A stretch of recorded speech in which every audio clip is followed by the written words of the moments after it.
ચોમાસાને લઈને ખુશખબર।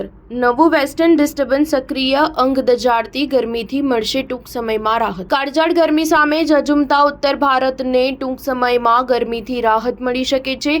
ગુરુવારથી એક નવું વેસ્ટર્ન ડિસ્ટર્બન્સ ઉત્તર પશ્ચિમ ભારત તરફ આગળ વધે તેવી શક્યતા છે, જેના કારણે ગરમીની તીવ્રતા ધીમી રીતે ઘટે તેવી શક્યતા છે। જો કે આજે પણ તીવ્ર ગરમીની સ્થિતિ યથાવત રહેશે। હવામાન વિભાગે આ માહિતી આપી હતી। હવામાન વિભાગે કહ્યું કે ઉત્તર પ્રદેશ, પંજાબ, હરિયાણા, ચંદીગઢ, દિલ્હી, હિમાચલ પ્રદેશ, ઉત્તરાખંડ, ઝારખંડ અને બિહારના મોટાભાગના વિસ્તારોમાં ભલે લૂ ફૂંકાશે પણ ધીમે ધીમે ગરમીની તીવ્રતા ઘટી જશે, જ્યારે જમ્મુ કાશ્મીર, ઉત્તર તટીય આંધ્રપ્રદેશ, ઉત્તર મધ્યપ્રદેશ અને ઉત્તર રાજસ્થાનમાં લૂની તીવ્રતા એકદમ ઘટી જશે। જો કે બીજી બાજુ પંજાબ, હરિયાણા, ચંદીગઢ અને દિલ્હીમાં થોડા દિવસો સુધી રાત્રે પણ ગરમી અનુભવાતી રહેશે।